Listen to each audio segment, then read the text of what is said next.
Hope everybody's well. Hope everybody is well today. My prayer for you that you are well today. Ah.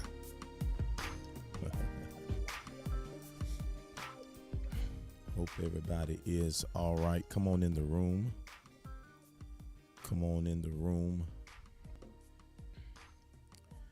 Speak to me on your way in. Speak to me as you come in.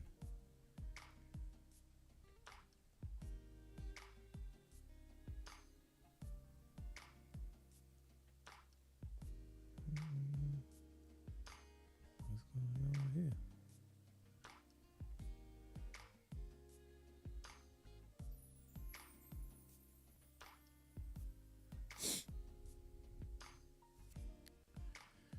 Instagram is loading. Facebook is loading. YouTube is loading. Who we got on Instagram? Shinwei, good morning to you. Chris, what's going on, son? Good morning to you. Miss Good Girl Ghana, good morning to you. Mr. Joe, good morning to you.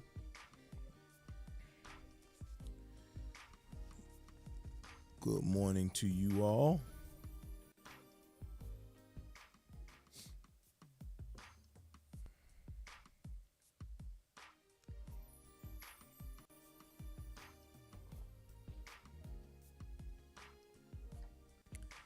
Pray everybody is well.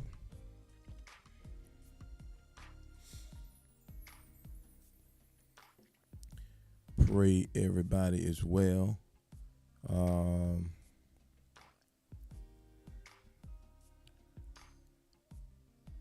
Let's go.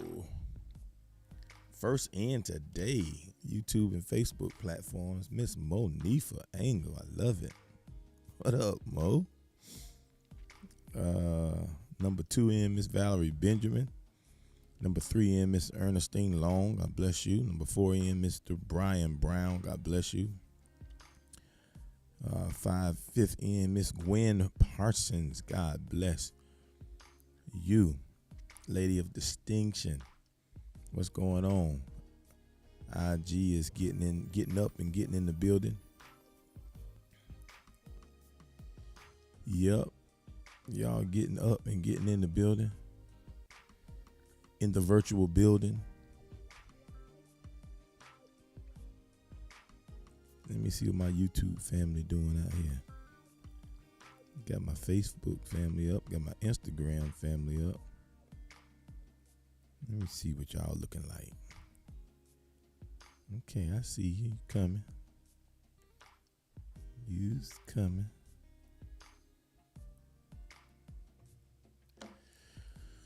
Let's go to this roll call. We're gonna get right in it. Let's go. Miss Reagan Dennis, good morning to you, dear. Continually praying with you, for you. Tanya Simpson, good morning to you. Kimberly Fuller, hey, good morning. Good morning at you. Good morning to you. Miss Kim DW, good morning. Tara White, good morning to you. Shanna Hinton, good morning to you. Thank you for the tags. Good morning to you. Thank you, dear. Tanya Simpson says, taste the word Tuesday. I love that. I love that. Dr. Ron Goldbo, good morning to you. Terrific Tuesday to you, sir. Miss Janet Sanders says, trusting the process Tuesday. I like it. The Man Baker says, great day, everyone. Great day to you. Tramika, what's going on?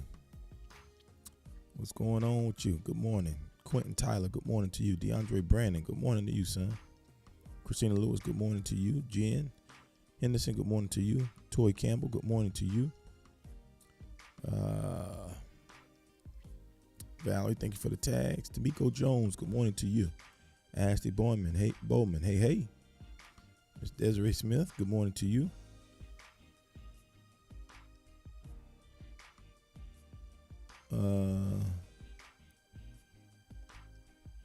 Desiree. I got a Desiree and I got a Desiree. So excuse me if I gave you the wrong E instead of I'm silly this morning. Apostle Keller, good morning to you. Shayna Belt, good morning to you. Teresa McCoy, good morning to you. Shane, let's go. I already said it. Victoria Connor, good morning to you. Chandler Turner, good morning to you, sir. Taja Long, good morning to you. Hope you had a great trip. Jess Ford, good morning to you. Deb Holmes, good morning to you. Nicole Richardson, good morning. Desiree, good morning to you. Right, that is. You look beautiful on YouTube. Yeah. Yeah, beautiful. Brian Brown, good morning to you again. Tanya Neely, good morning to you. All right. We good. Miss Bowler, good morning to you. Let's get it popping. This is Morning Momentum. This is our daily platform where we gain momentum, where we grow, mature, learn, are challenged. I love this community, loving what we're turning into. Thank you for your consistency. Some of y'all have been with me since day one, and I am so extremely grateful for that. I am so extremely grateful for that. For those of you who just figured it out, just found out, that's okay. Just keep going with us and share it. Help us grow it, as we grow together. It's going to be good. It's going to be good. Joanne Russell, good morning to you. Apostle Barbara, good morning to you. So let's go. Father, thank you for this time. Thank you for this opportunity to grow. Give us space. Give us the capacity to retain and receive everything that you're giving to us. In Jesus' name, amen. Janae Hogan, good morning to you. Good morning to you.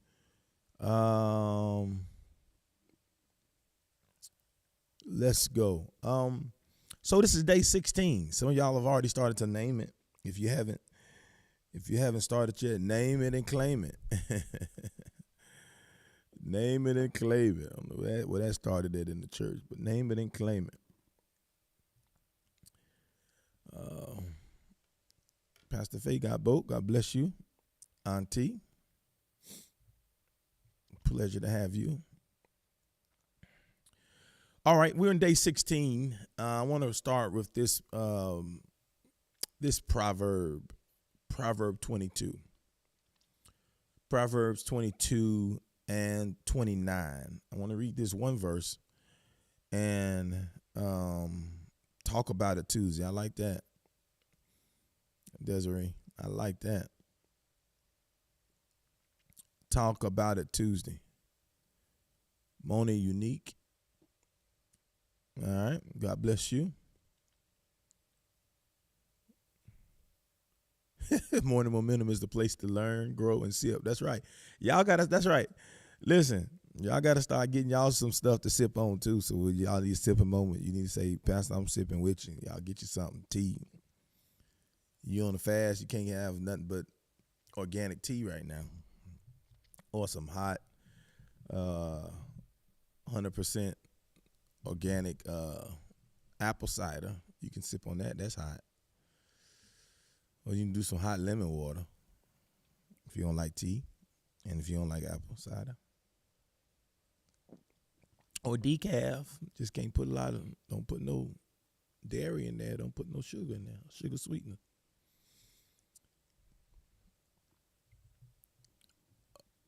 I'm finding out that a lot of saints ain't on the fast, though. What's going on with that?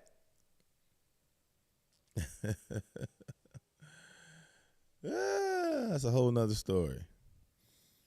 Sherelle Meredith, good morning to you. My mama's in the building. Brittany, good morning to you. Ashley, you sipping with me? Okay, sit with me. Hey, Gloria. Gray, good morning to you. Proverbs 22 and 29 says this: do you see a man who excels in his work? Do you see it? Do you see a man who excels in his work? He will stand before kings. This is gender neutral. And he will not stand before unknown men.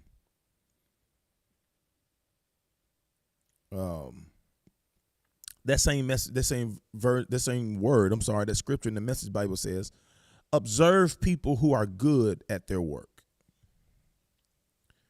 For skilled workers are always in demand and admired. They don't take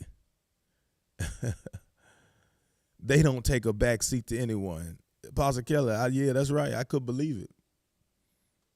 Some seasoned folk eating all kind of stuff and drinking sodas, and they have a nerve to put it in our face too. You can not on the fast, then you drinking it around your pastor. Wow.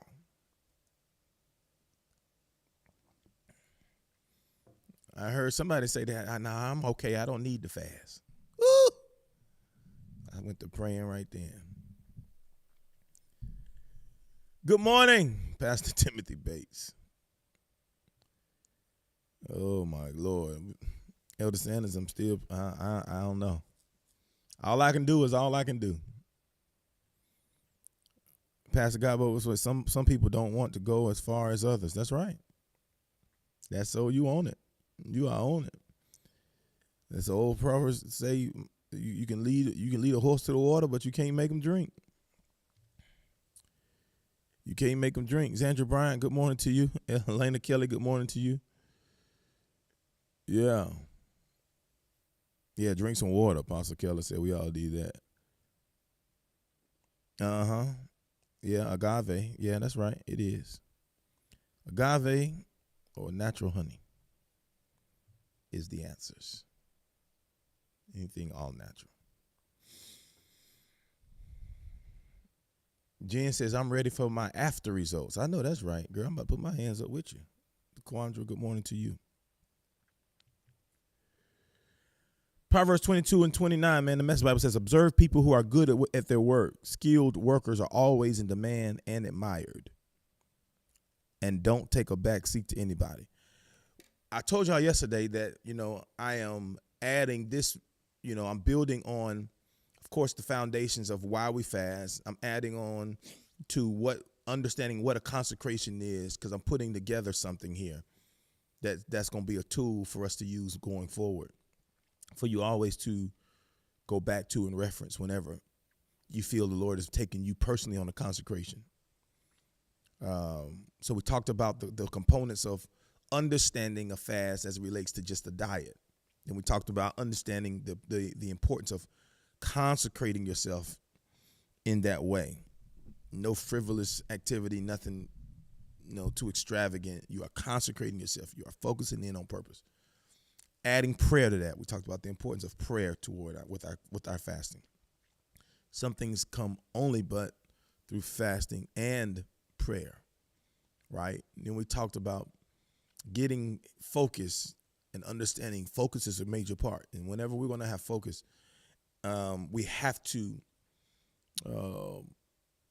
make sure that we're looking through the right lens and we bring ourselves back and see our life and our purpose through the lens of God. All right. And so I said this week, after we have that foundation, I'm going to start putting, for the rest of the week, going to start putting foundational pillars, things that we always should include if we're trying to refocus, if we're trying to consecrate, if we're trying to restart. And we said yesterday, we talked through, what that looked like. And we're just talking about essential things that we need to get us to the place. I don't want to revisit every single day. But today I want to talk about something that I think is, you might hear me say this a lot. It's one of those pillars. It's a foundational thing. It's a foundational thing. And that is fully embracing who you are and what you're to become and what God has in mind and what you sense you being called toward. So I want to talk about simply this: embrace it. Anthea, good morning. C Dollars, good morning. Two Talls, good morning. Simply embracing it. Embracing it. Somebody needs to just type that for me. Just type embrace it. Embrace it. Embrace it. Embrace it. Yep. Yep. Embrace it. Embrace it. It's amazing how much stuff we're still running from. How much God has over us and for us that we still have not yet agreed with.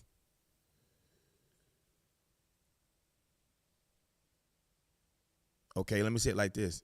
Maybe subconsciously, maybe you have not said it audibly, but maybe in your actions, in your thought process, and how you move, you're hoping God will change his mind.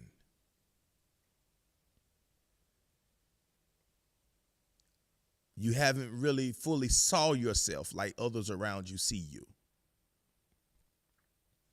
You haven't seen in you what God says is for you.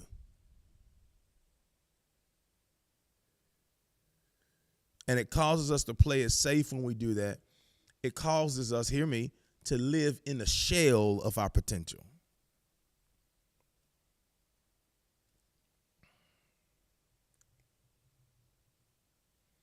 Something happened when I embraced who I was called to be. And it happened in steps and levels, right? I remember clearly when I was recommitting and dedicating my life to the Lord, even as a young man right out of college, living a lifestyle that I wanted to live, doing things that I wanted to pursue. And then I felt this call of God saying, okay, it's time for you to pull it in. It's time for you to rein in. It's time for you to settle. It's time for you to get focused on your calling and be who I've called you to be. I remember a season of fighting that, but then I remember so clearly when I finally embraced it. Might as well not run from it anymore. Life is going crazy. God he ain't changing his mind, right? And he's making it clearer and clearer how serious he is about me turning my direction. And I had to simply say, okay, God, it doesn't matter what I want to become, because I see clearly now that I was not created for that. I was created for this. I thought I'd be playing ball overseas. I had aspirations to be a CEO of a bank one day. That's the career path I was on. I had other things that I wanted to do. But if I would have still tried to pursue that while still sleepwalking as a believer, I would have been no good in either direction, because I would have been in a position trying to pursue something corporately or athletically that I was not designed to do. So I wouldn't be able to be my best there.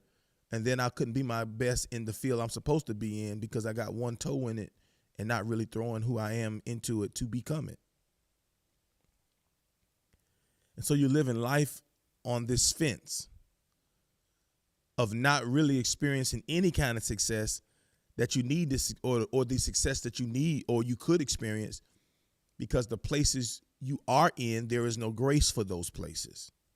So it makes it extremely tough for you to maintain and be consistently successful. But then the places that you are graced to thrive, and here's the word that you're going to hear next month at our women's retreat, flourish in. You can't flourish what you have not yet embraced. You can't flourish in what you have not yet embraced.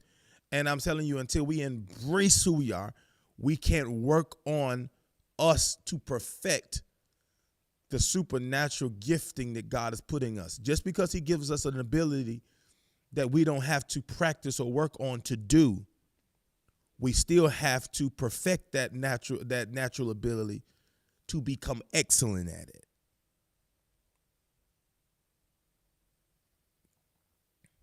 And there's too many saints of God just floating on a gift instead of perfecting their calling.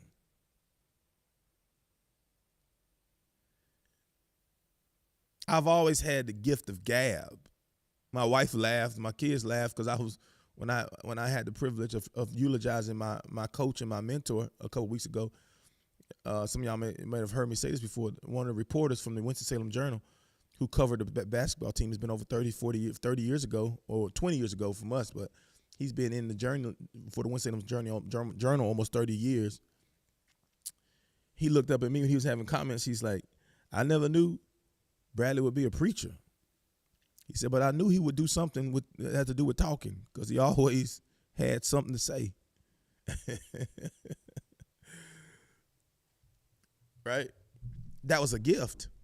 But I still had to hone in the gift to become a communicator, to put what God is saying to me in a way that I can reach you where you are. And many of you liken my ability, and I say this with the most humility, my ability to feel like I'm just talking to you. Some of you, we had conversations where I say something, and it's like, okay, you get some people get a little bit offended because it's too deep, it's too close to either something they had mentioned to me or something that they're going through, and they might have said something to their friends. They like, did y'all say something to him? No. And most times it's crazy because people that are connected to me, when they come and talk to me, what they're talking about is something that God has already given me to move in. And so I can't channel it because we had a conversation and say, okay, I can't say it now because they're going to think I'm talking about them. No, that's how it works together. I'm in your vein. Number one, because I've been gifted to do it and anointed to stand in the position I'm in. And secondly, because I have worked and studied on how to communicate with my audience.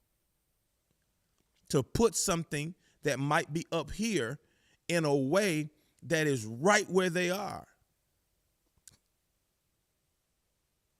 I'm not taking the credit. I liken it to God's ability that he's gifted me with, but there was also some honing in on that to say, okay, if this is what I'm called to do and this is what I'm supposed to do, let me work on it. Let me invest in it. Let me take time in it. Let me get better at it. Because if I'm going to do it, I need to be in a place where I can be effective.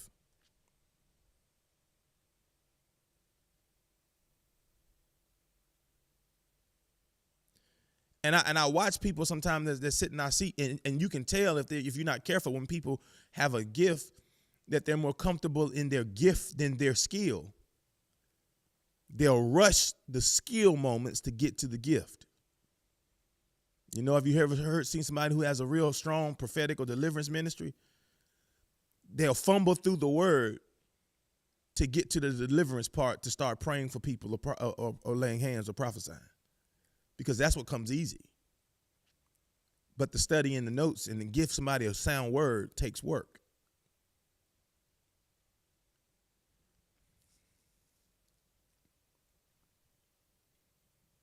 And the same thing with you. You might be somebody who can gather people. So your event can be amazing because everybody gonna come to be around what you're doing. But it doesn't mean your event gonna be successful because you bring people in the room. Okay, what is the organization of your event to make that event excellent? That still takes work. It ain't enough to bring people to the table. What you gonna have for them when they sit at the table?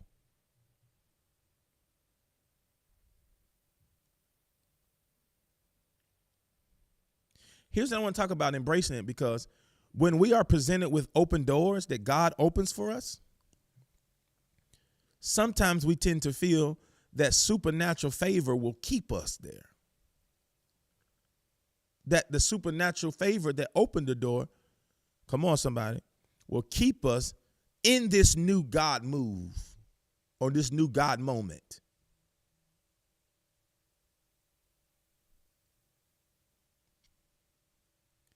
And here's the reality. The reality is this. The truth is God can open doors that you are not qualified to walk through. Yes, he can, and he will. Not taking that away. Have experienced it. But it is still our responsibility to get up to speed to function in that moment. Let me help you make that kind of live for a little bit. When I was in corporate America, one of the last opportunities that I had was something that was like, it was a God moment. Like I've been unemployed for almost 2 years. I think it was around that time. And God opened a window. There was a hiring freeze on this company that called me, and the hiring manager said, "Hey, got an opportunity for you. Your name got passed in my way." It was in the online space, digital marketing and kind of the website space. I had no experience in that space. Everything I did was in front of the customer, sales or servicing or banking or commercial banking and lending, stuff like that. So it was in front of the customer. I had no experience in that. They said, "Okay, I got an opportunity for you. It's in the technical space, and they were asking my technical background. And I was able to get in there in the interview, and the Lord opened that door. She said, "We got a window of hiring. We can hire 4 more people. So I want to get some people in there before they shut this window." Long story short, they hired me, and they didn't even have time to hire the other 3. They shut the window again and went back to a hiring freeze. It was amazing. God literally just opened the door for me to walk in, and he closed it back. But the door he opened for me to walk in was a door that was so unfamiliar with my skill set. I was around code writers and product managers and people who were the brains behind the banking products and the new concepts that was being taken to senior level management to make decisions. And I'm sitting here going like, "Lord, you put me in this door, but I didn't know the language. I didn't know the terminology. I didn't know what they were thinking, but it was a whole nother level. It was another level of pay. It was another level of skill. It was another level of expertise. I was just around intelligent and brilliant people. And here I was, this young boy that God put in this ultra big space. Come on. I was having meetings with the senior executive team that reported to the CEO. Like I was helping make decisions that would drive products creation that the whole customer base would experience. And I'm sitting here going like, how in the world? I don't know the code. I don't know this technology. I don't know what they're talking about. I was not in IT. This is, Lord, you opened this door, but what in the world? So when I got in there, the Lord told me, he said, take 30 days and dive in it and get up to speed. I'm going to help you in the process, but you got to take the time to study to thrive in the door I just thrust you into. So for the first 30, actually it took almost 3 months, almost 90 days. Outside of my work, I went home and I did my own research and study. And I met and had meetings scheduled with subject matter experts to teach me stuff. I took them to lunch. I paid for their meal. I asked for time on their calendar. I got myself up to speed so that I would not function like I didn't deserve to be in the room, even though I knew the only reason I was in this room is because God put me in this room.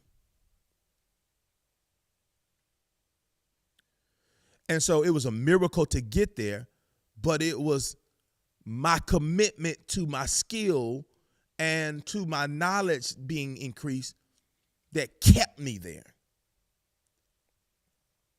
And a lot of y'all are praying for God to do certain things that you are not committed,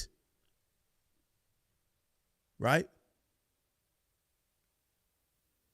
to bettering yourself to flourish in. And I want to talk to you about that, and we're going to get into this thing deeper. Because success is not just about favor,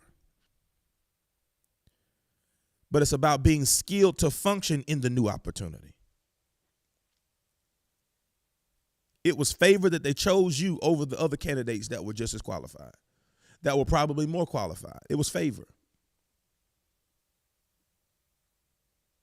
But how do you tell God thank you for favor? You tell him thank you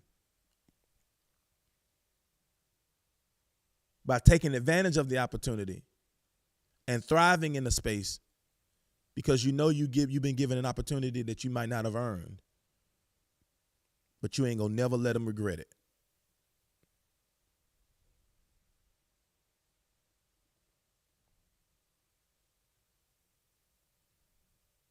Success, I'm gonna say that again. Success is not just about favor, but about being skilled to function in a new opportunity.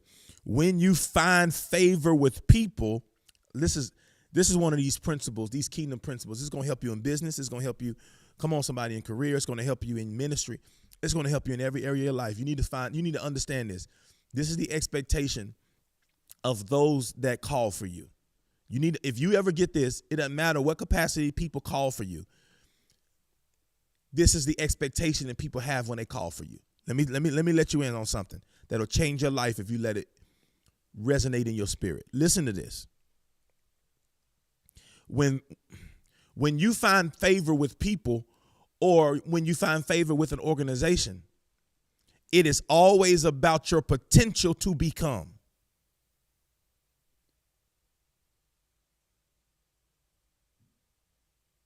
Let me say it this way. Even if your previous work has spoken volumes and got their attention, elevation, hear me, elevation is always a pull on your potential to become. When people choose you, when people say, "Oh, he'll be great for it," they're looking at your capacity to grow into something. They're not choosing you for you to stay the same. And a lot of people come on like this. A lot of people look at it like this. Well, you chose me. You the one said I was good. So I can't be nothing but who I am. No, I chose you because I seen you operate and I know you had so much more. So I was calling on your potential. Come on. I chose you to lead the people because I knew that there was another level that you had to grow to. And I wanted to, amen, usher you, or listen to me, invite you into another space so that you can continue to bloom and stretch out more and become and grow and get bigger and have more influence. Come on. When people invite you to rooms, they're inviting your potential. They're inviting you with the expectation that you will push yourself. They're inviting you with betting on the fact that you can take it to another gear, that you got something in you that's untapped. They're calling on your potential, Apostle. When people are giving you an assignment or give you a title, they're validating what you have in you to become. That's an opportunity to go to work. That's not an opportunity to rest because of your work. People think, oh, I'm a manager now. I can just sit back. Oh, I got me an office. I'm going to sit back and chill. I'm going to let all them do the work. They just going to come to me. You got it wrong. No, you got the manager role because they want your mind so that you can start thinking of things to take this company to the next level. Yeah, you the director because they want your vision. They want your creativity so that you can bring something that nobody else have ever thought about, so that you can take your department, you can get it functioning in a way that it never seen. They're not getting you to come in. They're not getting you and choosing you to come in and relax. They're saying, we need to go further. I believe there's something in you that we don't have, and I need you to come in and thrive.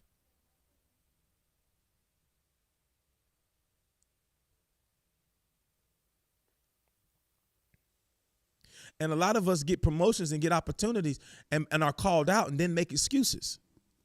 I don't know how to do that. Well, if somebody's expecting to do that on a level, you can't say I don't know how to do that. You here now.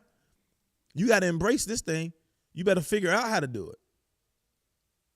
Or if you still comfortable, nervous about stuff and not quite comfortable about some things, you can't use that as an excuse. Well, that's just not me. I just don't do that stuff like that. You got to get somebody else to do that. No, boo. No, you're the one.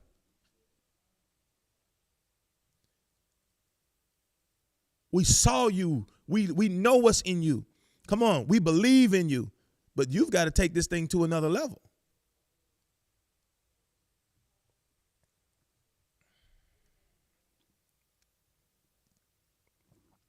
But see, if you're going to thrive in open doors, we got to stop praying for open doors if we're not committed to bettering ourselves. Because it's going to always take more when you go higher. Was this mic on? Did y'all hear the words that just came out of my mouth? I said it's going to always take more when you go higher. Let me say that one more time. It's going to always take more when you go higher. You can't stay the same and be promoted.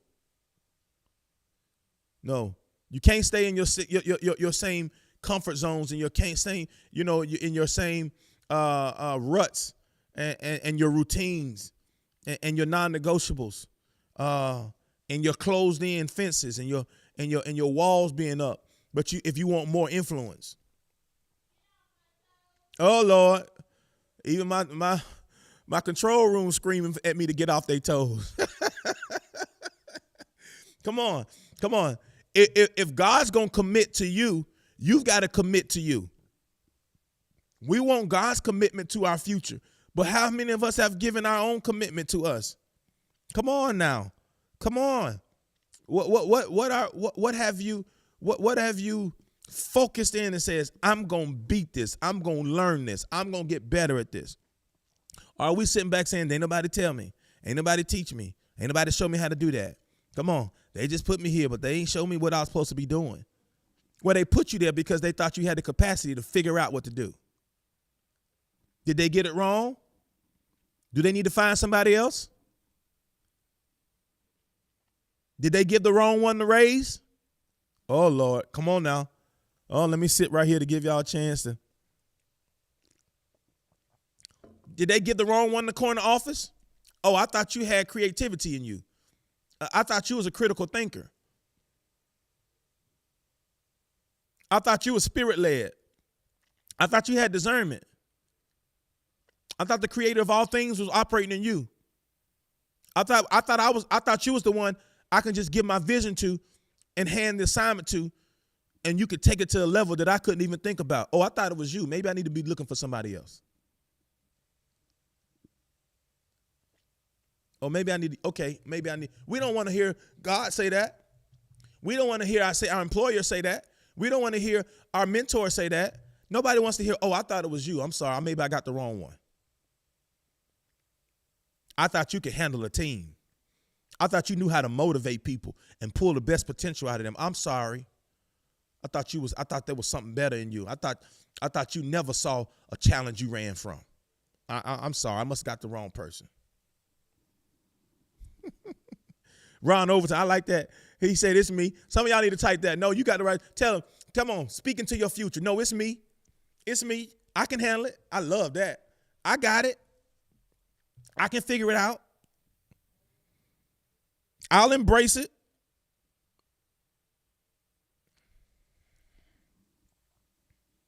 I was in the leadership summit over the past weekend, and one of the presenters said something, man, that I'll never forget. Matter of fact, I have privy to kind of the same person, and I'm going to start doing that myself. But he said, listen, he was leading people, and the Lord gave him a vision some years ago that he would be a general to generals. And he said, so what he did, he was at the gym one day and he met somebody that became a gym buddy of his and figured out what he did. And that person that he met was the executive assistant to a general in the military. And so he came to him one day. He said, I got a proposition for you. He said, I want you to carve out time for me. He said, I'll pay your lunch or whatever fee you're going to charge me. He said, but I got a word over my life that I was supposed to be general. I'm going to be a general to generals, and I don't have no military background. So I want to understand what a general looks like. And I want you to teach me, because you've served generals for the last 20 years. You know their mindset. I want you to teach me to think like a general. Woo, woo. And the one thing, see, that's what I'm saying. Okay, if God's going to open this door, I need to prepare myself to function in that space. Y'all need to, y'all listening to what I'm saying. Y'all listening. So what he's saying, he said in the first meeting, the man says, he says, what people don't understand about a general, because they look at their tenure and they look at their seasonedness and they look at their authority. He said, but in essence, the idea of a general, here it is even in his name. The idea of a general is to be a generalist. In other words, a general cannot get caught in specializing in one specific area. If he's going to be a general, he's got to bring specialists to the table that can specialize in all the critical areas. He said, because that's what they call briefs. And the general has briefings, or the president of the United States even have briefings where all of his department heads, who are specialists, who make it their business to be the best in their industry, come to the table. He said, because a general cannot get bogged down trying to think about all what that needs to be done. He's been paid and he's been in authority to think. Come on, somebody. So they don't need his ability. They need his mind. So he's the one who can listen to all of the specialists. Lord Jesus, have mercy. Come up with the solutions, and they bring all of their dispositions to him, and he makes the choice on what they have done, the collective work. And he said, and that's the problem in the church, because a lot of us want our leader to be the specialist, but nobody, and the people that are serving, come to the table as a generalist. I'm here with you, Pastor, in general. Tell me what you want me to do. Tell me what I got to get done. Tell me what you know. And some of us at work the same way. Ain't nobody told me exactly what to do. Ain't nobody give me clear instruction. Ain't nobody, no. You got it flipped. There's a leader for a reason. A CEO is in the company for a reason. And some of y'all think CEOs and managers and pastors sit in their office and don't do nothing. Listen to me. Come on. But they're in their position because they have the mind. They have the vision. Come on. And a lot of y'all talking about, well, we down here doing all the work. And the CEO, the manager, he up in his office and he just on the phone all day. Boo boo. He is coming up with strategy. He's coming up with vision for the company. Y'all wouldn't have nothing to do if he didn't put together the strategy. Come on, and push it down to your area. You would be out of a job if you didn't have a manager in the office. Come on, somebody, being able to be a generalist. But you got too many people carrying stuff as a generalist instead of learning to be a specialist.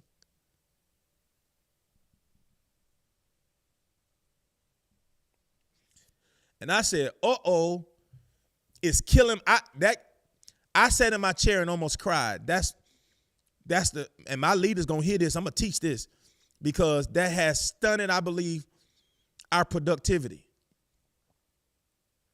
Because I always, up until now, in most cases, I had to always, if we moved in something new, if we introduced something new or something fresh or new equipment or new stuff, I had to take the time to study what was new before I handed it off to people so that I can show them how to do it.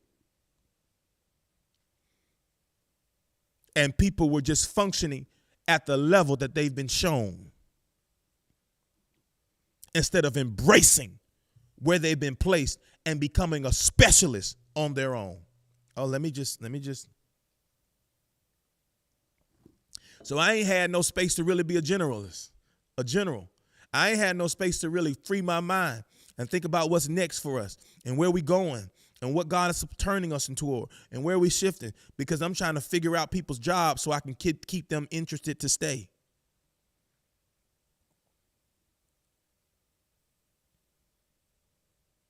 Because people will stop volunteering if they don't know what they're doing and they don't have enough fortitude in them to figure this thing out.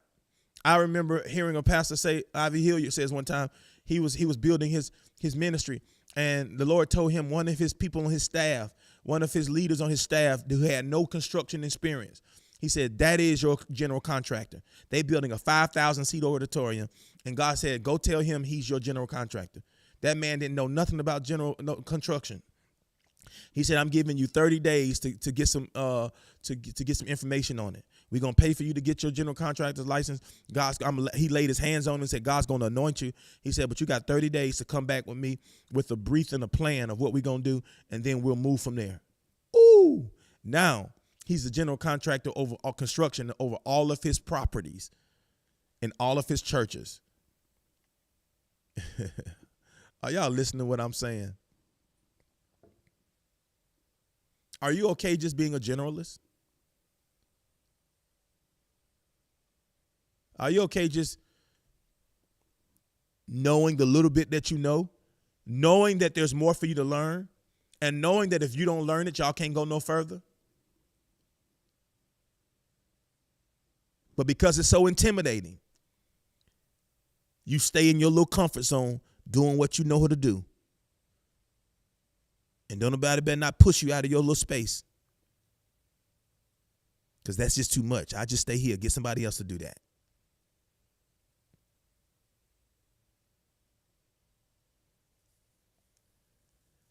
To embrace something means an act of accepting. Lord, the time just be flying. The act of accepting or supporting something willingly and enthusiastically. That's what it means to embrace something. It is an act of accepting or supporting something willingly or enthusiastically. It means to readily or gladly.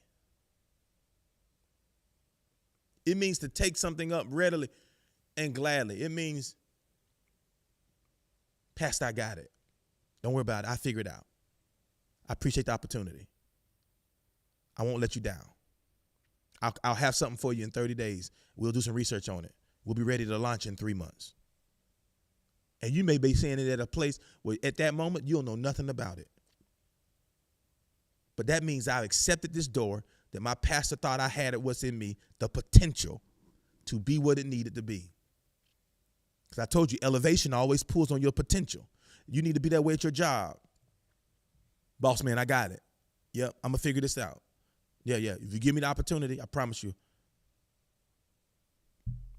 When I was in that interview, that job I told y'all about, I told my manager face to face, I said, I got all the intangibles to do this job. I have the management skills. I have the people skills, right? I said, all I don't have is the product knowledge. And I looked her dead in the face and said, but if you trust me, I said, I'm going to take 30 days and 90 days. I said, I will do the work. And I will not let this department down. I will never make you look bad by being in a room and don't know what to do. If you give me this opportunity at this position, I will learn the product. Oh, my goodness. Oh, y'all listen to me? And some of y'all are still underachieving because you're waiting on somebody to tell you what's next. You've got the authority to put stuff in position. You got people that have given you authority to be visionaries, and you still ain't got no vision. You ain't prayed for no vision. You ain't talked to vision people to see what vision looks like. You just waiting on instructions. Waiting on somebody to show you. That means you ain't fully embraced it. What have been put in your hands that you ain't fully embraced? Whew, y'all mad at me this morning?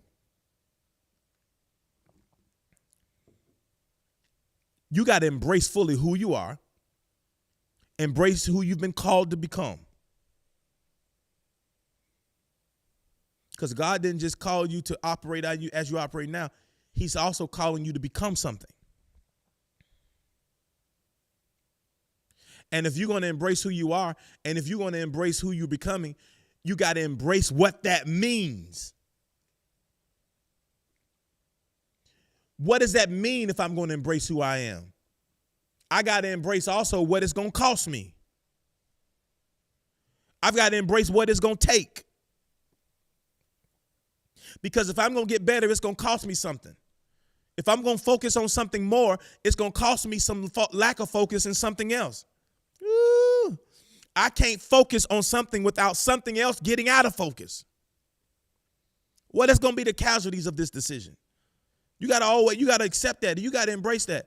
I'm not going to be available to watch all the reruns of my favorite shows. I can't binge watch, something for 5 hours when I can be up there working on my craft. I can't hang out every weekend. I can't stay up late when I know I got to get up in the morning, focus for a meeting, and then call him as a grown man saying I overslept. Let me just say this. Is this mic on? Grown people don't oversleep for responsibilities.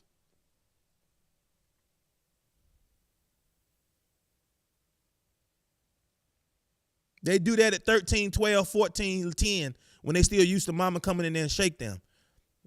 They don't do that at 45. I done invited you to a room and got CEOs and community leaders in there, and it's an 8 o'clock meeting, and you show up at 9:15. Or don't show up at all and don't call. Come on, can y'all handle this? Come on, y'all. Can y'all handle this? Because if you wanted it bad enough, you wouldn't have gotten a lot of sleep anyway the night before. You'd have woke up every hour and a half looking at that alarm clock, making sure it ain't too late. Because you're so excited about the opportunity in the morning.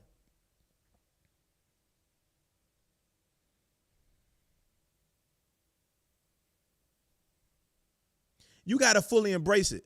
It's going to cost you sometimes. Sometimes it might cost you sleep. It might cost you personal time. It might cost you relationship time with your friends and people that you love. It might cost you everybody else is having a good time, but you got stuff to do. You got a schedule to keep. Come on. I'm embracing what I'm becoming. I've got to use my time wisely.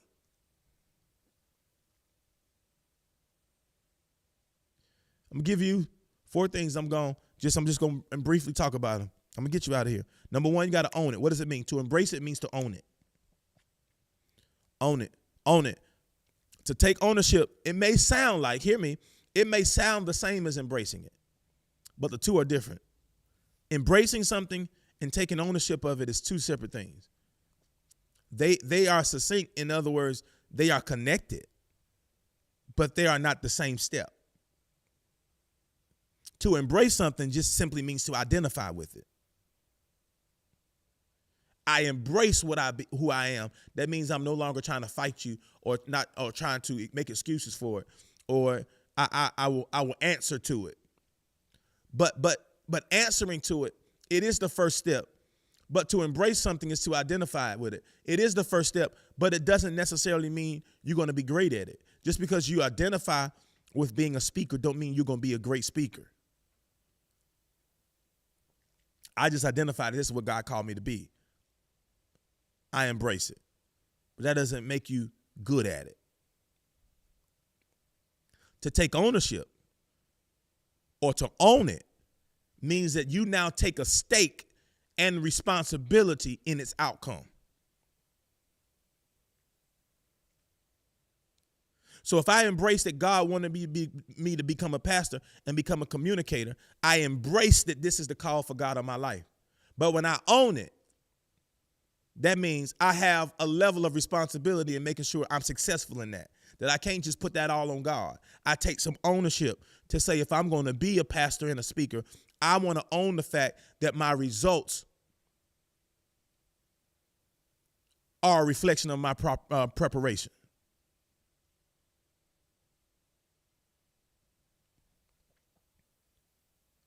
You must identify, listen to me, you must identify with the door that has opened for you.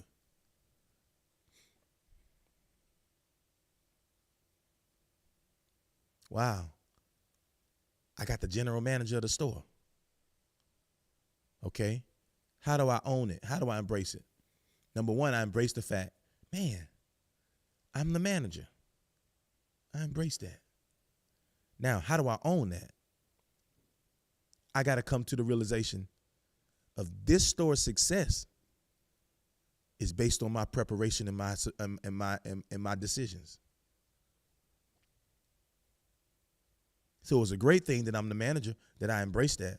But my ownership of my position is going to determine whether I'm successful or not. So I got to identify with being a general manager in everything I do. Whoo. So when I identify with the door that has been open for me, I start to see myself always carrying myself on that level. I got to start talking like a general manager. I got to start moving like a general manager. I got to start being an example like a general manager. I got to come up from a thinking of being an employee and start thinking like I'm the one responsible. So I can't get caught backbiting, and I can't get caught complaining. I can't get caught, doing those frivolous things that I did while I was on the floor with the other people. But I've got to identify with this door that has been opened for me, and I've got to change my mindset to match where I'm at. So if I'm a leader, I can't make excuses like I'm a follower. If I'm over something, I can't come to my team and say, what y'all want to do? Y'all got to give me some suggestions. No, I come with my team with vision. I say, here's what the Lord is telling me. And even if I want their input, I give them 3 choices. God is telling me to run this way and do this way. Okay, guys, these are the 3 things on my mind. I want y'all to get some input on it. Or either we're going to do it this, or we can say this, or we can name it this. And let them decide on something that we've already got vision around. That's leadership. But some of y'all trying to lead people, still trying to act like you one of the people.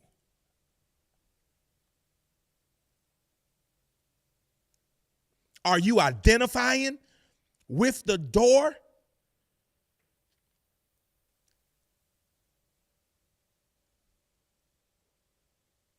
Because if you treat your stuff outside the church better, you'll treat stuff that you're handling in the church better. Ooh. You cannot thrive in a thing when you don't think you deserve to be there. Here's another part of own it. God did it. Get over it. You received it. Receive it. God did it. Lord, I don't know. I don't know if I'm nervous. I don't know why they chose me. I don't know. I ain't never done nothing like this before. No, boo. Okay, come on now. This might be your first time, but God saw it in you. You had what is in you to do it. Come on. God did it. He opened the door. You at the place now. You have the mic. Come on, somebody. You have the position. You got the parking space. They gave you the office. You got the promotion. Receive it. How do we fully receive it? Not just by saying, God, I thank you. By making sure we identify with the level that somebody else saw us at. Man, this thing is in my spirit today. Number 2, not only you have to own it, but you got to earn your keep. That's what I've been talking about. You got to earn your keep. It was favor that got you there, but earn the right to stay there. Oh, let me sip on that. Now that you are in the door, prove that you belong. Educate yourself on the environment that you are in. You come up with suggestions. This is what we need to do to take this to the next level. You present your ministry, your manager with the new thing that's out. You'd be the one that's watching other people that are doing it at the level that you want to do it and come back with ideas to say, this is how we can take our thing to the next level. This is where the industry is going into. This is what we need to consider. Be the specialist who comes to the debriefing with expertise about what you're being cited to hold and to handle and to lead. Lord, I need y'all to hear me right here. God got you the opportunity, but it's up to you to thrive in it. Again, elevation and opportunity is connecting with your potential. They are connecting with the potential in you, not the you that's right now. People don't promote you based on you staying the same. They promote you based on what they see that you can become. You must raise your level of expertise when given greater responsibility. There's another level of expectation when you're over. Number 2, earn your keep. Number 3, have a plan. I'm getting out y'all way. Have a plan. This is the process of doing what you said you wanted to do. You said you wanted it, is here. How you going to execute? I'm praying for favor. I'm praying for somebody to come and bless me with $50,000. Okay, you got the check. What you going to do? When somebody, you can't pray for that, what you going to do with it? Because if you get, okay, you didn't know you got the grant, but, oh, surprise, they done made the deposit already.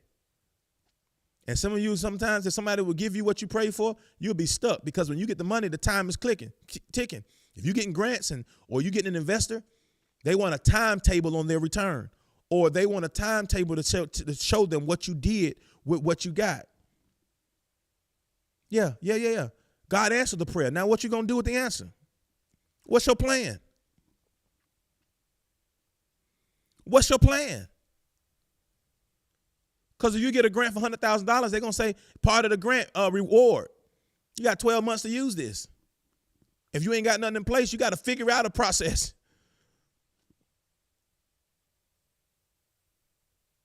Everybody has a vision as to what they want to see or what they want to become, but not enough people have a plan to get there.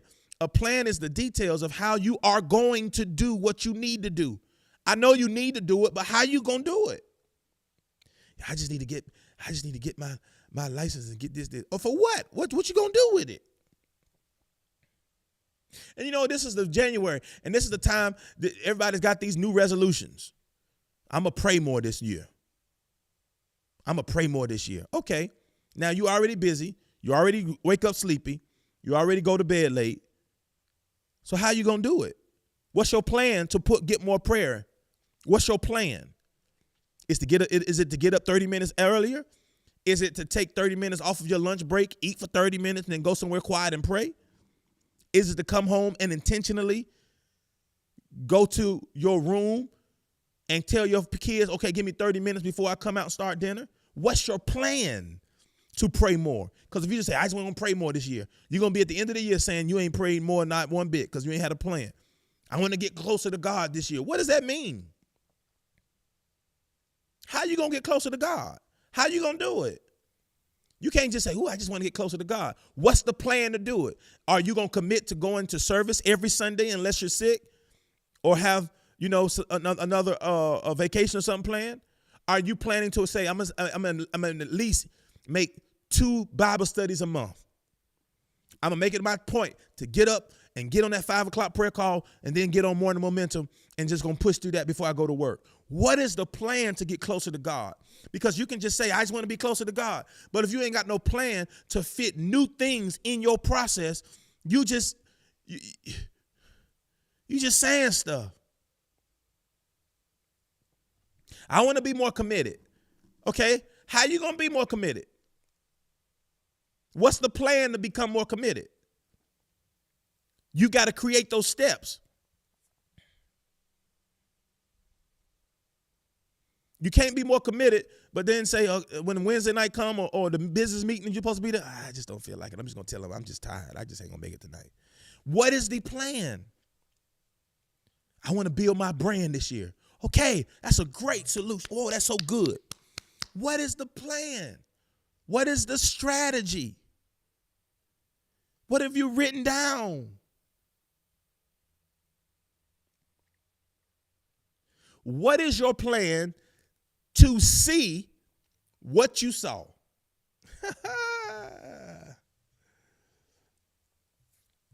What is your plan to see in front of you what you saw in your head or what you saw in your spirit? Because God will get you in rooms, but you will play a part in staying in rooms. Last one, and we're going to go to our confessions. Here's what I want you to know, and here's what I want you to go home with. Maximizing one door leads to bigger doors. You want to continue to increase? Do great in the door that was open to you. people in those spaces are going to start inviting you to bigger spaces. You don't get top level from lower level rooms. Top level people don't come down there. You've got to start getting into bigger rooms. So lower level goes to medium level. Then you meet those people who know somebody that's on another level. They introduce you to those rooms. Come on. But those introductions don't happen until you flourish where you are. The text says, skilled workers are always in demand and admired. They're always in demand. If you worried about not having a job or can't keep a job, I'm telling you right now, if you just work on your skill, skilled people are always in demand. I don't care if you lose one up. Businesses go through ups and downs, and people think the place they worked at for the last 20 years is the only job. I remember I had a conversation with my wife. She was I don't know if I could ever find a job with the flexibility that I got where I'm at now. I said, stop thinking like that. That ain't the only job that is caring. That's not the only job who has work-life balance. And that's the only thing you know. So you think, I can't find nothing else that's going to be good as this. I got tenure here, and they love me over here, and they give me space. And if I got to leave, I can. There's other jobs out there. When you prove that you're good at what you do, they'll give you flexibility. Skill is always in demand. And people ain't going to let skilled people go easy. See, the reason why they let you go easy, because you cause a lot of confusion and you weren't that good at it. That was an easy decision. Let's get rid of her. Let me sit right there.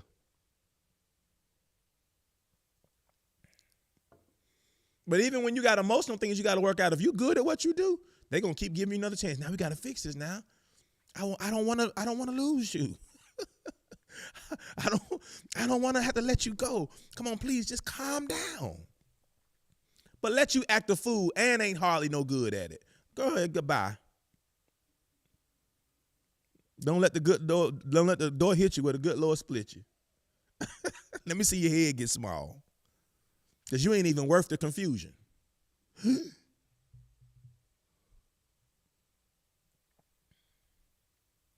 Skilled workers are always in demand and admired. He will stand before kings.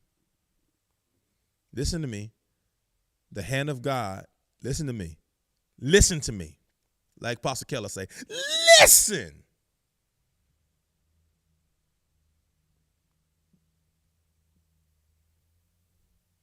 The hand of God and your commitment to developing your skill is a powerful combination. You hear me? The hand of God on your life and your commitment to developing your skill is a powerful combination. Let me give you one example and we're going to pray, I promise. I'm going to give these scriptures and we out of here. We see it in David. David was anointed to be king, but David didn't get to the king's house by his anointing. He got to the king's house by his skill. 1 Samuel 16:18. I want to read this in several different translations because I want y'all to get it and get it and get it and get it and get it.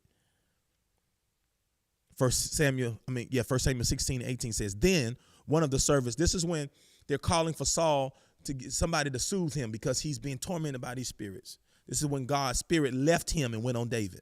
So David is carrying the anointing, the spirit of God on him to lead, but he's still not in the leadership position.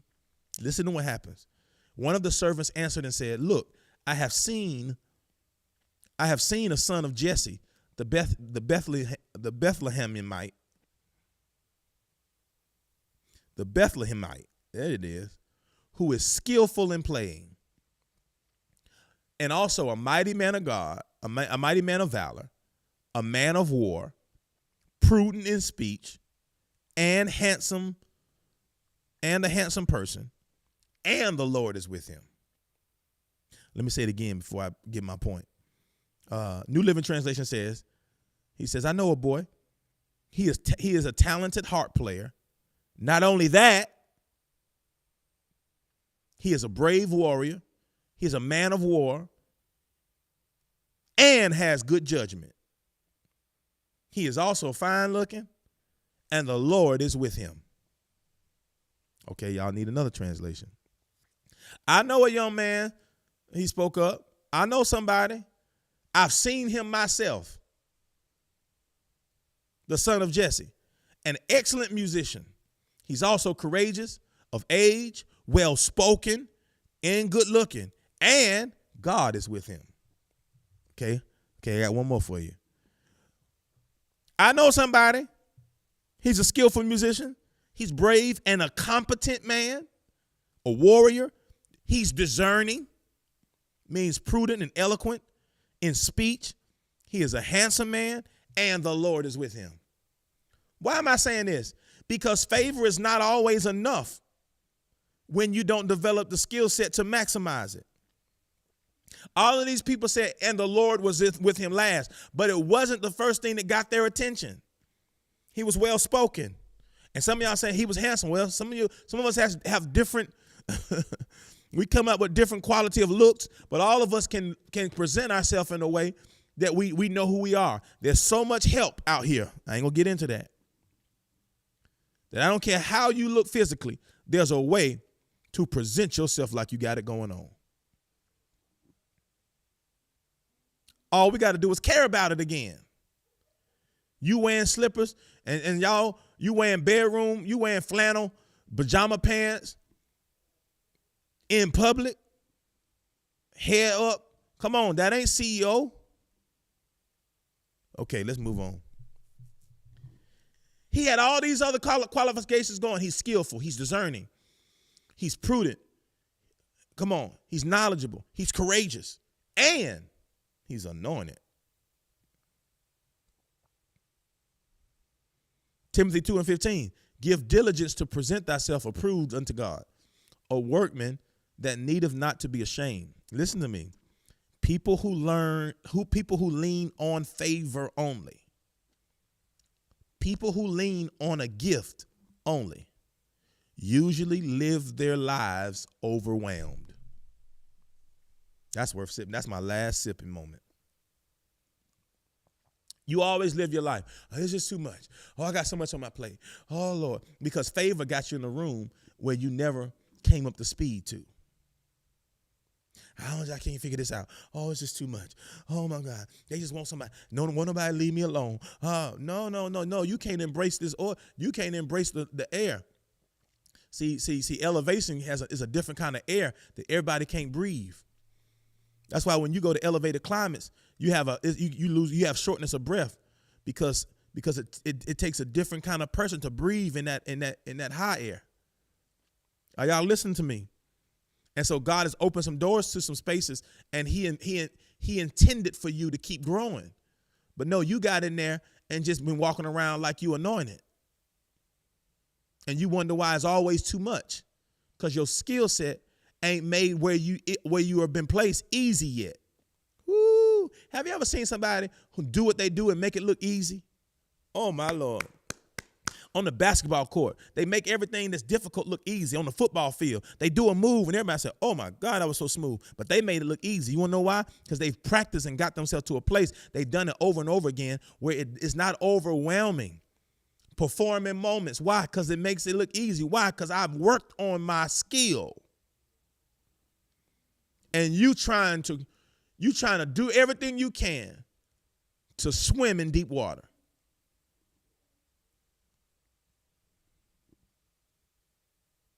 Because you ain't fully embraced it.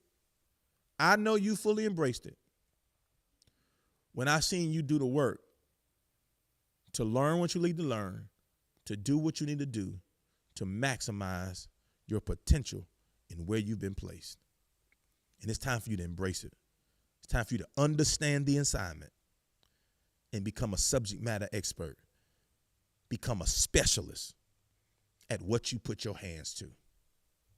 It should not be a thing in your industry. It should not be something that's out there that's a part of your everyday work or your every weekend assignment that you don't know nothing about. Even if you're not proficient in it, you should know it exists, and you should be working on things. You should make a list of things you got to learn and mark them off so that there's no curveballs that can come to you in what you do, because you know all about what it is that's expected in your field. That's your word for the day. We're fasting from the day, not only from food, but here's our fasting thought. This is the thought we're fasting from today. We're fasting from every thought of barriers of progress. What are your barriers of progress? What are the things that always block your ability to do more, go more, to be comfortable where you are? We're not thinking about our barriers today. We're not thinking about anything that tells you can't. You're not thinking about.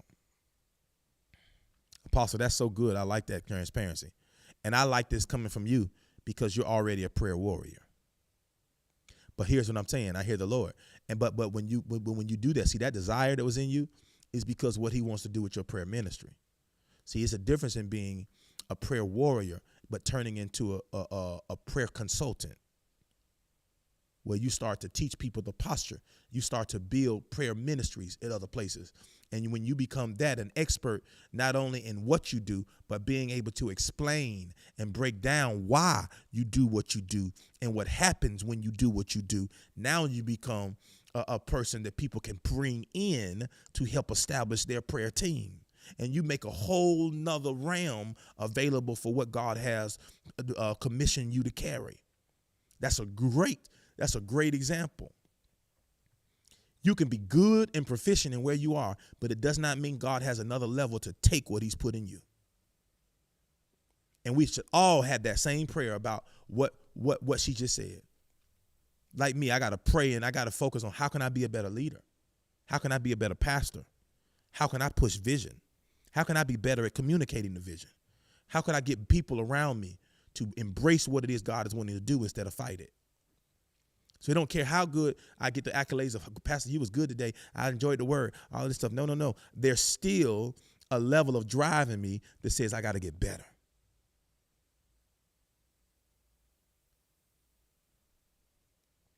So we're fasting from those thoughts of barriers. We're fasting from thinking about anything that tells you why you can't. There is no limitations. And what's our focus?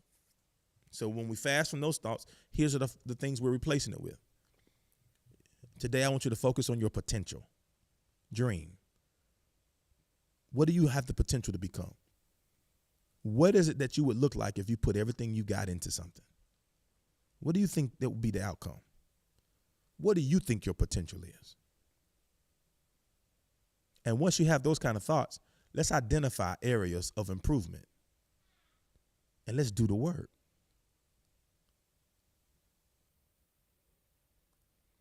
I need you to be honest with yourself, and I need you to write down what areas you dropped the ball in. And let's come up with a plan to do the work. Love y'all, man. Prayer for the day. Lord, thank you for strength, fortitude, and resolve to continue in this 21-day journey of fasting and consecration. I decree and declare that I will be equipped and prepared for what is next for me. I will embrace you. I will embrace who you are, who you have made me to be, who you expect me to become. Your favor took away my excuses. And now I boldly walk in and stand in the spaces you afforded me. No longer will I get nervous, anxious, or frustrated with my process. I will perfect my calling and commit to self-improvement. I will soar in open doors. Nothing in my past or in my now will hinder me from my next level. In Jesus' name, amen. Thank y'all for staying, rocking with me. Thank you for staying with me. Thank you for these conversations are getting crazily intense. The presence of the Lord is just taking over in the beginnings, man. So I don't make an apology for it. So if you got to watch the replay, come back and find the replay. I try to stay at an hour, but some of y'all need to hear what I need to say. Thank you so much. The fact that you're watching me, the fact that you're looking at me, it's a sign that God is not finished. He gave you new mercy because he gave you a new day. Go take your mercy and win your day. Winners win. That's who you are. So go be who you are. Go do what you do. I'll see you in the morning. Peace.